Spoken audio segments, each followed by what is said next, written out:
दोस्तों क्या हो अगर एक दिन अचानक से पूरी दुनिया में सुनामी आ जाए और तेज तूफान पूरे शहर को ही तबाह करने लगे और इतनी ठंडी हवा चलने लगे जिससे सब कुछ पल भर में ही जमने लगे। क्या मानव जाति ऐसे में सरवाइव कर पाएगी? कुछ ऐसा ही होता है हमारी आज की इस कहानी में। तो चलिए देखते हैं कि क्या इंसान इस तरह के हालातों में सरवाइव कर पाएंगे या फिर नहीं। तो कहानी शुरू होती है और हम जैक को देखते हैं जो कि मौसम की जानकारी के लिए अंटार्कटिका की बर्फ को इकट्ठा कर रहा होता है। तभी यहाँ पर बर्फ टूटने लगती है और जैक का पार्टनर जोसन बर्फ में गिरने लगता है। तभी जैक और उसका दूसरा साथी फ्रैंक जोसन को बचा लेते हैं, मगर जैक की गई रिसर्च बर्फ की दरार के दूसरी तरफ जाने लगती है और ये देखकर जैक तुरंत ही दूसरी तरफ जाता है और अपनी की गई रिसर्च और बर्फ सैंपल को लेकर वापस आ जाता है। इसके बाद जैक एक कॉन्फ्रेंस में सभी वैज्ञानिकों को बताता है कि जिस बर्फ के सैंपल्स मुझे मिले हैं उनसे मुझे पता चला है कि कई साल पहले धरती पर काफी भयानक तूफान आया था। साथ ही जैक इन सबको बताता है कि दुनिया भर में जैसे तेजी से गर्मी बढ़ रही है उस हिसाब से तो आने वाले कुछ 100 सालों में ही बर्फ पिघलने की वजह से हवा का दबाव कम हो जाएगा और इससे धरती पर फिर से बर्फ के तूफान आने लगेंगे और हम लोग फिर से आइस एज में पहुंच जाएंगे। यहाँ जैक सभी लोगों से आने वाले समय और तूफानों से लड़ने की तैयारी अभी से करने के लिए बोलता है, लेकिन कोई भी उसकी बातों को सीरियसली नहीं लेता और उसकी बातों को बस महज एक कहानी समझते हैं। अब इसके बाद जब जैक अपने घर पर जा रहा होता है तो तभी उसे एक साइंटिस्ट रेप्सन मिलता है जो कि जैक की हुई रिसर्च की काफी तारीफ करता है। इसके बाद हम रेप्सन के कुछ साथियों को देखते हैं जिन्हें अचानक से एक शहर में तापमान गिरने की जानकारी मिलती है, मगर वो लोग भी इस बात को ज्यादा सीरियसली नहीं लेते। मगर अब कई और देशों में भी तापमान अचानक से गिरने लगता है और हम जापान को भी देखते हैं जहां पर अचानक से तापमान गिरता है और आसमान से बड़े बड़े बर्फ के गोले गिरने लगते हैं जिससे काफी सारे लोग मर जाते हैं। और हमें पता चलता है कि जैक की गई रिसर्च अभी से ही सही साबित होने लगी है और पृथ्वी के कई हिस्सों पर तापमान गिरने लगा है। अब इस तरफ हम जैक को देखते हैं जिसे कि अपने बेटे सैम के फेल होने के बारे में पता चलता है। जैक तुरंत ही अपनी वाइफ लूसी को कॉल करता है और उससे कहता है कि आखिर सैम टॉपर होने के बावजूद भी फेल कैसे हो सकता है। यहीं पर हम सैम को भी देखते हैं जो कि बैठा होता है और अपने मॉम डैड की बातें सुन रहा होता है। अब यहाँ पर लूसी जैक को बताती है कि जैक अपने कॉलेज की एक टीम के साथ न्यूयॉर्क जा रहा है, इसीलिए कल सुबह तुम्हें यहाँ पर आना होगा और उसे एयरपोर्ट छोड़ना होगा। इस पर जैक भी सैम को सुबह एयरपोर्ट ले जाने के लिए मान जाता है। इसके बाद अगले दिन जैक सैम को लेने आता है और उसे एयरपोर्ट ले जाने लगता है। तभी रास्ते में जैक सैम से पूछता है कि आखिर तुम फेल कैसे हो गए। इस पर सैम जैक को बताता है कि मुझे हर सवाल का जवाब पता था और जब मैंने अपने प्रोफेसर को भी ये बात बताई तो उन्होंने जानबूझकर मुझे फेल कर दिया। यहाँ सैम और जैक की बातों से हमें पता चलता है कि सैम काफी ज्यादा इंटेलिजेंट है। अब इसके बाद सैम न्यूयॉर्क के लिए निकल जाता है। यहीं स्पेस में मौसम की रिसर्च कर रहे लोगों को पृथ्वी पर तेज तूफान आता हुआ दिखाई देता है। इधर सैम भी अपने दोस्त लोरा और ब्रायन के साथ न्यूयॉर्क जा रहा था। तभी उनका प्लेन भी एक तेज तूफान में घिर जाता है। प्लेन का सारा सामान इधर उधर गिरने लगता है। सैम भी काफी डर जाता है और अपनी दोस्त लोरा का हाथ कसकर पकड़ लेता है, मगर थोड़ी देर बाद इनका प्लेन तूफान से बाहर आ जाता है और सब कुछ ठीक हो जाता है। वहीं दूसरी तरफ रेप्सन को फिर से कई जगहों पर तेज तूफान आने के बारे में पता चलता है और ये देखकर रेप्सन काफी ज्यादा हैरान रह जाता है क्योंकि उसने आज से पहले ऐसा कभी भी नहीं देखा था। अब इस तरफ सैम भी अपने दोस्तों के साथ न्यूयॉर्क पहुंच जाता है, लेकिन तभी यहाँ पर उसे आसमान में काफी सारे पंछी एक साथ उड़ते हुए दिखाई देते हैं। सैम इन सभी चीजों को देखकर हैरान रह जाता है, लेकिन कोई भी इन पर ध्यान नहीं देता और ये लोग न्यूयॉर्क में चल रहे कंपटीशन में हिस्सा लेते हैं और वहाँ सवालों का जवाब काफी अच्छे से देने लगते हैं। अब इसके बाद सैम, ब्रायन और लोरा एक साथ जब पार्टी में जाते हैं तो तभी यहाँ पर न्यूयॉर्क स्कूल का एक लड़का जेडी इनके पास आता है और वो लोरा को अपना स्कूल दिखाने के लिए उसे अपने साथ ले जाता है। लेकिन ये देखकर सैम को बिल्कुल भी अच्छा नहीं लगता और हमें पता चलता है कि सैम कहीं न कहीं लोरा को पसंद करता है। यहीं अब रात के समय में रेप्सन जैक को कॉल करता है और उसे बताता है कि तुमने जो बर्फीले तूफान का अंदाजा लगाया था वो बहुत ही नजदीक है और बहुत जल्द वो तूफान यहाँ आ जाएगा। ये सुनकर जैक हैरान रह जाता है। वो ये सुनने के बाद रेप्सन को बताता है कि जैसा मौसम अब होने वाला है वैसा मौसम पिछले 10,000 सालों में कभी भी नहीं हुआ। अब इसके बाद मौसम विभाग के सभी साइंटिस्ट को लॉस एंजलिस शहर में एक बड़े तूफान आने की जानकारी मिलती है और ये तूफान इतना तेज होता है कि इसमें सड़क पर चल रही कारें भी हवा में उड़ने लगती हैं और ये तूफान काफी तबाही मचाने लगता है। और ये खबर सैम और उसके दोस्तों को भी मिलती है और फिर वो तूफान लॉस एंजलिस को पूरी तरह से तबाह कर देता है। ये देखते हुए अब सरकार सारे प्लेन्स को उड़ने से मना कर देती है और सैम अपने दोस्तों के साथ न्यूयॉर्क में ही अटक जाता है। इस तरफ दुनिया भर के सभी साइंटिस्ट फिर से एक जगह पर इकट्ठा होते हैं, जहां एक बार फिर से जैक सबको बताता है कि बर्फीले पहाड़ों के समुद्र में मिल जाने की वजह से समुद्र में नमक की मात्रा कम हो गई है और इसी वजह से ये तेज तूफान अब आ रहे हैं। साथ ही जैक सबको बताता है कि अब कुछ समय तक ऐसे ही तूफान आते रहेंगे। यहाँ जैक अपने दोस्त टॉम से प्रेसिडेंट को भी ये बात बताने के लिए बोलता है और तूफान से बचने की तैयारी करने के लिए बोलता है। पर टॉम जैक से कहता है कि तुम्हें पहले मुझे ये साबित करके दिखाना होगा कि तुम जो बोल रहे हो वो सब सही है, तभी मैं प्रेसिडेंट से बात करूंगा। ये सुनकर अब जैक अपनी टीम के साथ आने वाले तूफानों के बारे में पता करने में लग जाता है। इस तरफ जैक की वाइफ लूसी एक छोटे बच्चे पीटर का इलाज करती है जो कि अनाथ होता है और यहाँ लूसी पीटर का काफी अच्छे से ध्यान रखती है। वहीं जैक को अब पता चलता है कि 6 से 8 हफ्तों के बीच में ही वो भयानक तूफान यहाँ आने वाला है और ये जानते ही जैक तुरंत ही सैम को कॉल करता है और उससे तुरंत ही ट्रेन से घर वापस आने के लिए बोलता है। पर यहाँ सैम जैक को बताता है कि न्यूयॉर्क में लगातार बारिश हो रही है और इसी वजह से सड़कों पर पानी भर गया है। सैम कहता है कि मैं जल्द से जल्द वापस आने की कोशिश करूंगा। अब इसके बाद जैक अपने मौसम की रिसर्च को लेकर प्रेसिडेंट के पास जाता है और प्रेसिडेंट से तुरंत ही उत्तरी अमेरिका के सभी शहरों को खाली कराने के लिए बोलता है। लेकिन यहाँ पर प्रेसिडेंट जैक की रिसर्च को सही नहीं समझते और ऐसा करने से मना कर देते हैं। उन्हें लग रहा होता है कि ये आम तूफान है जो कि बस कुछ ही समय में चले जाएंगे। इस तरफ जेडी, वही लड़का जो कि इन्हें पार्टी में मिला था, वो सैम, लोरा और ब्रायन को एक म्यूजियम में लेकर जाता है। यहाँ पर इन्हें एक हाथी के बारे में पता चलता है जो कि बर्फ के तूफान में खाना खाते समय ही जम गया था। यानी कि वो तूफान इतना ठंडा था कि उस तूफान ने इस हाथी को बस कुछ सेकंड में ही जमा दिया। अब इसके बाद हम आर्मी के कुछ हेलीकॉप्टर्स को देखते हैं जो कि लोगों की मदद के लिए जा रहे होते हैं। लेकिन तभी वो हेलीकॉप्टर एक बहुत ठंडी हवाओं वाले तूफान में आ जाते हैं, जिससे अब हेलीकॉप्टर की पंखड़ियों पर बहुत तेजी से बर्फ जमने लगती है और पंखड़ी जाम हो जाती हैं, जिस वजह से हेलीकॉप्टर्स अब जमीन पर क्रैश हो जाते हैं। इसके बाद जैसे ही एक सोल्जर हेलीकॉप्टर से बाहर निकलने की कोशिश करता है तो वैसे ही वो वहां पर जम जाता है, जिससे पता चलता है कि 10,000 सालों पहले आया तूफान अब दोबारा से आने लगा है। और ये सारी बात रैप्सन जैक को भी बताता है और कहता है कि कुछ जगहों पर अचानक से तापमान -150 डिग्री पहुंच गया है, जिस वजह से सभी चीजें काफी तेजी से जम गई हैं। ये बात सुनकर जैक भी हैरान रह जाता है और रैप्सन से उस मौसम की रिपोर्ट मांगता है। इस तरफ जेडी, सैम और बाकी सभी लोगों को अपने घर लेकर आता है। यहाँ सैम और बाकी सभी लोगों को पता चलता है कि लगातार बारिश की वजह से कई जगहों पर सुनामी आने लगी है और ये देखकर अब जेडी, सैम और लोरा और ब्रायन को लेकर न्यूयॉर्क से बाहर छोड़ने जाने लगता है। मगर रोड पर ज्यादा पानी भरा होने की वजह से लोरा सैम से जेडी के घर में ही रुकने के लिए बोलती है, मगर सैम उसकी बात नहीं सुनता और पानी में चलकर ही शहर से बाहर जाने लगता है। यहीं एक जू से कुछ भेड़िए भी शहर में भाग जाते हैं। इधर सैम और बाकी सभी लोग शहर से बाहर निकल ही रहे होते हैं कि तभी सड़कों पर काफी ज्यादा पानी भरने लगता है, जो देखकर सैम सभी लोगों को लेकर एक जगह पर बनी हुई लाइब्रेरी में जाने लगता है। मगर तभी लोरा के पैर में चोट लग जाती है। तभी लोरा कार में फंसी हुई एक लेडी और बच्ची को देखती है और एक पुलिस ऑफिसर के साथ मिलकर उस औरत और बच्चे को बचाने लगती है।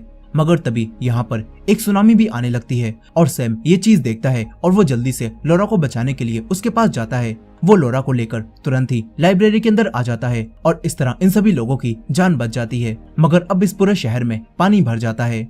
इस तरफ अब जैक रिसर्च करके रैप्सन को बताता है कि आसमान से काफी ठंडी हवाएं धरती पर काफी तेजी से नीचे आ रही हैं, जिस वजह से अब तापमान बहुत तेजी से नीचे गिर रहा है और उसी वजह से सारी चीजें जमने लगी हैं। साथ ही जैक रैप्सन को बताता है कि अगर ये ठंडी हवाओं को तूफान ऐसे ही चलता रहा तो कुछ दिनों के अंदर ही सब कुछ खत्म हो जाएगा और हम सभी लोग आइस एज में पहुंच जाएंगे, यानी कि एक ऐसा समय जहां सब कुछ बर्फ से ढका होगा।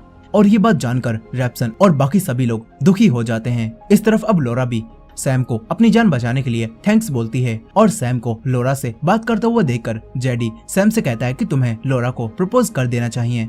अब इसके बाद सैम लाइब्रेरी के नीचे वाले फ्लोर पर लगे हुए टेलीफोन के पास जाता है ताकि वो अपने डैड को अपने बारे में बता सके। यही टेलीफोन के पास काफी सारा पानी भर चुका था, लेकिन सैम किसी तरह टेलीफोन के पास पहुंच जाता है, मगर पानी काफी ज्यादा ठंडा होता है।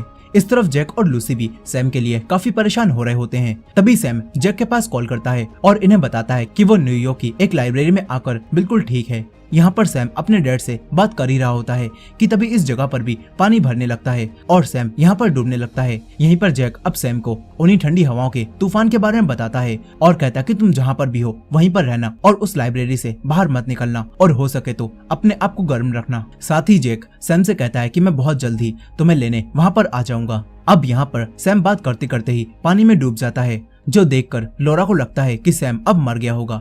लेकिन तभी सैम पानी से बाहर आता है। ये देखकर लोरा काफी खुश हो जाती है। वो तुरंत ही सैम को ऊपर ले जाती है। इस तरफ जैक भी अब सैम को बचाने के लिए न्यूयॉर्क आने का फैसला करता है। यहीं लोरा अब जल्दी से सैम को कुछ गर्म कपड़े देती है और सैम के शरीर को गर्म करने के लिए उसे अपने शरीर से गर्मी देने लगती है। ये देखकर सैम को काफी अच्छा लगता है। इस तरफ टॉम जैक के पास आता है और जैक से कहता है कि तुम्हें सैम को बचाने जाने से पहले मेरे साथ एक बार चलना चाहिए और एक बार फिर से प्रेसिडेंट को अपनी मौसम की रिपोर्ट दिखानी चाहिए। ये सुनकर जैक मान जाता है। वहीं दूसरी तरफ सैम और लोरा अब सभी लोगों को पहनने के लिए गर्म कपड़े देते हैं। तभी ये सब लोग बाहर की तरफ देखते हैं, जहाँ पर एक बहुत बड़ी शिप इनके शहर में आ जाती है और उस शिप के अंदर कोई भी नहीं होता।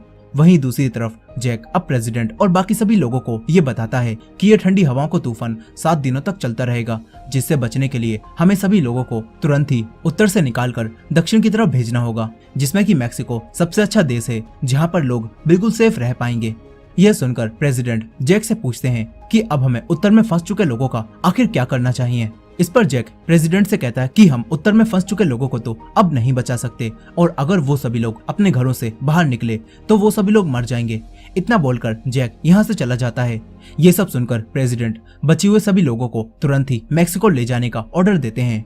वहीं दूसरी तरफ रैप्सन और उसकी टीम के पास भी अब खाने पीने का सामान खत्म हो जाता है, लेकिन यहाँ पर ये लोग मरने से नहीं डरते और सभी लोगों को याद करके ड्रिंक करने लगते हैं। इस तरफ लाइब्रेरी में मौजूद एक आदमी अपने डॉगी को लाइब्रेरी के बाहर लेकर आता है। यहाँ पर उसे कुछ और लोग बाहर दिखाई देते हैं। वो आदमी तुरंत ये बात लाइब्रेरी के अंदर मौजूद सभी लोगों को बताता है और ये जानकर सभी लोग अब बाहर देखते हैं, जहाँ पर अब पानी जम जाने की वजह से सभी लोग इस शहर से बाहर निकल रहे होते हैं। और ये देखकर बाकी सभी लोग भी शहर से बाहर जाने लगते हैं।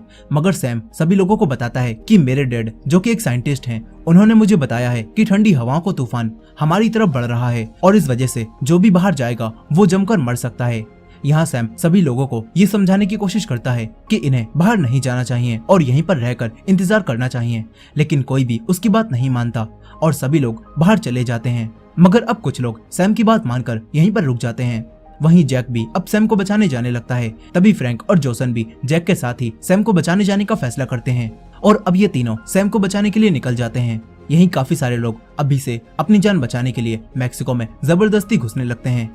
फिर कुछ समय बाद लाइब्रेरी में एक लेडी सैम और बाकी सभी लोगों को एक दूसरे रूम में लेकर आती है, जहां आकर सैम बुक्स को जलाने लगता है ताकि ये सभी लोग अपने आप को गर्म रख सकें। और अब ये सभी लोग मिलकर कुछ खाना भी इकट्ठा कर लेते हैं ताकि ये लोग कई दिनों तक यहाँ पर सरवाइव कर पाएं। वहीं दूसरी तरफ लूसी के साथ काम करने वाली एक डॉक्टर अब लूसी को आकर बताती है कि बस हॉस्पिटल में अब हम 3 ही बचे हैं और सभी लोग यहाँ से जा चुके हैं और नीचे एक ऑफिसर हमें लेने आया हुआ है। लेकिन यहाँ पर लूसी पीटर को बिना एम्बुलेंस के यहाँ से बाहर नहीं ले जा सकती थी। इसी वजह से लूसी अपनी साथी को ही अकेले जाने के लिए बोलती है और खुद यहाँ पर पीटर के साथ रुकने का फैसला करती है। यहाँ लूसी की साथी उसे बताती है कि मैंने पीटर को हॉस्पिटल से निकालने के लिए एक एम्बुलेंस को भी फोन किया है, लेकिन उन्हें यहाँ पर आने में थोड़ा समय लगेगा। ये सुनकर अब लूसी अपनी दोस्त को यहाँ से जाने के लिए बोलती है और अपनी जान खतरे में डालकर पीटर के साथ एम्बुलेंस के आने का इंतजार करने लगती है। वहीं दूसरी तरफ लाइब्रेरी में लोरा और बाकी सभी लोग सारी किताबों को इकट्ठा करने लगते हैं। तभी लोरा एक लड़की को बताती है कि मेरे पैर पर कुछ समय पहले चोट लग गई थी, जिस वजह से मुझे थोड़ी तकलीफ हो रही है। यहीं ब्रायन भी एक रेडियो से सिग्नल्स ढूंढने की कोशिश कर रहा था और वो सैम को बताता है कि ये रेडियो 1 मिनट के लिए ठीक हो गया था और पता चला है कि पूरे उत्तर अमेरिका में तेज तूफान चल रहा है और सारा शहर बर्फ में दब चुका है। वो कहता है कि ऐसे में मुझे नहीं लगता कि तुम्हारे डैड हमें बचाने यहाँ पर आ पाएंगे। मगर सैम ब्रायन से कहता है कि मुझे अपने डैड पर पूरा यकीन है, वो मुझे बचाने के लिए यहाँ पर जरूर आएंगे। यहीं जैक अपने दोस्तों के साथ काफी दूर तक आ जाता है, लेकिन तभी इनकी कार एक दूसरी कार से टकरा जाती है, जिस वजह से अब जैक पैदल ही आगे बढ़ने का फैसला करता है। यहाँ पर अब ये सभी लोग पैदल ही लाइब्रेरी जाने के लिए निकल जाते हैं। अब इसके बाद हम उन लोगों को देखते हैं जो कि लाइब्रेरी से निकल गए थे और यहाँ पर इन लोगों की हालत ठंड से काफी बुरी होने लगती है और कुछ लोग तो यहाँ मर भी चुके होते हैं। इस तरफ जैक अपने दोस्त फ्रैंक और जोसन के साथ आगे बढ़ रहा था, लेकिन तभी ये लोग बर्फ में दबे हुए एक मॉल के ऊपर आ जाते हैं और मॉल का ग्लास टूटने की वजह से फ्रैंक मॉल के अंदर गिरने लगता है। मगर तभी जैक किसी तरह से फ्रैंक को गिरने से रोकता है, लेकिन यहाँ पर फ्रैंक के वजन की वजह से एक और ग्लास टूटने लगता है और ये देखकर फ्रैंक अपने दोस्त को बचाने के लिए खुद अपनी रस्सी काट देता है और अपनी जान देकर जैक और जोसन को बचा लेता है। यहाँ अब फ्रैंक की डेथ से जेसन और जैक काफी उदास हो जाते हैं। इस तरफ अब एक एम्बुलेंस लूसी और पीटर के पास आ जाती है और ये देखकर लूसी को काफी खुशी होती है। वहीं दूसरी तरफ लोरा की तबीयत भी अब खराब होने लगती है।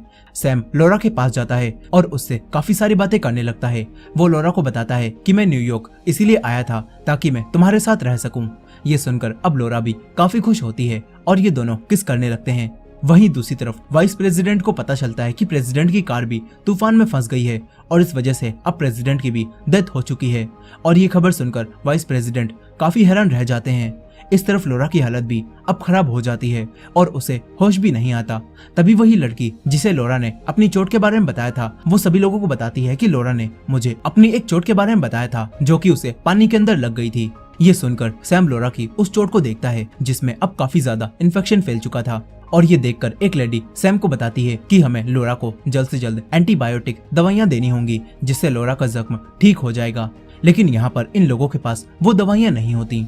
वहीं दूसरी तरफ कुछ साइंटिस्ट स्पेस से तूफान की कुछ तस्वीरें लेते हैं और उन्हें टॉम के पास भेजते हैं, जिन्हें देखकर अब टॉम को पता चलता है कि 1 घंटे में बहुत खतरनाक बर्फीला तूफान पृथ्वी पर आ रहा है। यहीं इस तरफ जेसन अचानक से अब चलते चलते ही बेहोश हो जाता है, जो देखकर जैक उसके पास आता है। वहीं लाइब्रेरी में सैम अब चेयर को तोड़कर अपने लिए बर्फ में चलने वाले जूते बनाता है और उस शिप पर लोरा के लिए दवाइयां ढूंढने जाने का फैसला करता है जो कि पहले यहाँ पर आई थी। और ये देखकर ब्रायन और जेडी भी सैम के साथ चलने के लिए कहते हैं और फिर ये तीनों किसी तरह से उस शिप पर आ जाते हैं और दवाइयों को ढूंढने लगते हैं। यही सैम को शिप पर मेडिकल रूम का डोर दिखाई देता है। ये देखकर सैम पीछे से उस स्टोर में घुसता है और उसका डोर खोल देता है। इसके बाद ये तीनों मिलकर लोरा के लिए एंटीबायोटिक दवाइयां ढूंढने लगते हैं और फिर उन्हें लेकर वापस जाने लगते हैं। लेकिन तभी ब्रायन इन दोनों से शिप से खाना इकट्ठा करने के लिए बोलता है ताकि ये लोग और दिनों तक सरवाइव कर पाएं।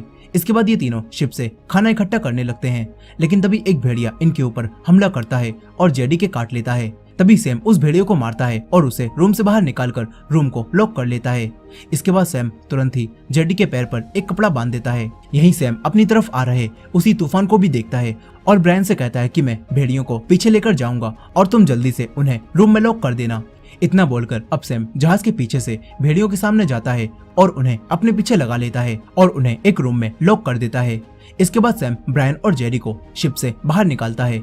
इस तरफ जैक भी उसी बर्फीले तूफान को अपनी तरफ आता हुआ देखता है और वो जल्दी से बेहोश जेसन को लेकर यहाँ से भागने लगता है। वहीं सैम भी अब जेडी को एक लाइफ बोर्ड में डालकर लाइब्रेरी की तरफ जाने लगता है। तभी वो एक बिल्डिंग को हवा से जमता हुआ देखता है और ये देखकर सैम ब्रायन से जल्दी से भागने के लिए बोलता है। यहीं जेक भी अब जेसन को बर्फ में दबे हुए एक घर में फेंकता है और खुद भी उसके अंदर आ जाता है। यहाँ जैसे जैसे तूफान आगे बढ़ रहा होता है तो सारी चीजें जम रही होती हैं। अब यहीं सैम भी लाइब्रेरी में आ ही रहा होता है कि तभी लाइब्रेरी भी जमने लगती है और ये देखकर सैम तेजी से भागता है और तुरंत ही सभी लोगों के पास आकर रूम का डोर लॉक करा देता है और साथ ही सभी लोगों से रूम में जल रही आग को तेज करने के लिए कहता है। ये सभी लोग आग को तेज करने लगते हैं। वहीं दूसरी तरफ जैक भी उसी घर के डोर को लॉक करता है और यहाँ पर आग जलाने लगता है। फिर कुछ समय बाद वो तूफान यहाँ से चला जाता है और अब जेसन को होश आता है और जैक उसे बताता है कि तुम कुछ घंटों से बेहोश थे और मैंने तुम्हें बचाने के लिए तुम्हें फेंक दिया था जिससे तुम्हें चोट लग गई। साथ ही अब जैक जेसन से कहता है कि अब तूफान यहाँ से जा चुका है और हमें अभी ही सैम को ढूंढने के लिए यहाँ से निकलना होगा। अब इसके बाद जैक जेसन को लेकर सैम को ढूंढने के लिए वापस निकल जाता है। तभी इन्हें रास्ते में काफी सारे लोगों की डेड बॉडीज दिखाई देती हैं जो कि बर्फ में जम चुकी थी। अब इसके बाद रात के समय ये लोग टेंट लगाकर यहीं पर रात बिताते हैं। यहाँ जेसन जैक से पूछता है कि क्या हम सभी इंसान ऐसे ही मर जाएंगे। इस पर जैक जेसन से कहता है कि मानव जाति ने पिछले आइस एज को भी सर्वाइव कर लिया था और हम इस बार भी इस चीज को सर्वाइव कर लेंगे। यही जेसन जैक से पूछता है कि क्या सैम अभी भी ठीक होगा। इस पर जैक जेसन से कहता है कि मैंने सैम से वादा किया था कि मैं उसे जरूर ढूंढूंगा और मैं उस वादे को पूरा जरूर करूंगा। यहाँ अब तूफान जाने के बाद यहाँ का मौसम भी साफ होने लगता है और काफी समय बाद यहाँ पर धूप निकलती है, जो देखकर जैक काफी खुश होता है और सैम को ढूंढता हुआ उसी लाइब्रेरी के पास पहुंच जाता है। जैक लाइब्रेरी के अंदर जाकर सभी लोगों को ढूंढने लगता है। वो सैम को बार बार आवाज लगाता है लेकिन उसे यहाँ पर कोई भी दिखाई नहीं देता। तभी जैक को एक दरवाजा दिखाई देता है जिसके पीछे से रोशनी बाहर आ रही होती है। जैक तुरंत ही उस दरवाजे को खोलता है और यहाँ पर सैम और बाकी सभी लोग उस बर्फीले तूफान को सरवाइव कर गए होते हैं और अभी भी जिंदा होते हैं। यहाँ ये सभी लोग सो रहे थे।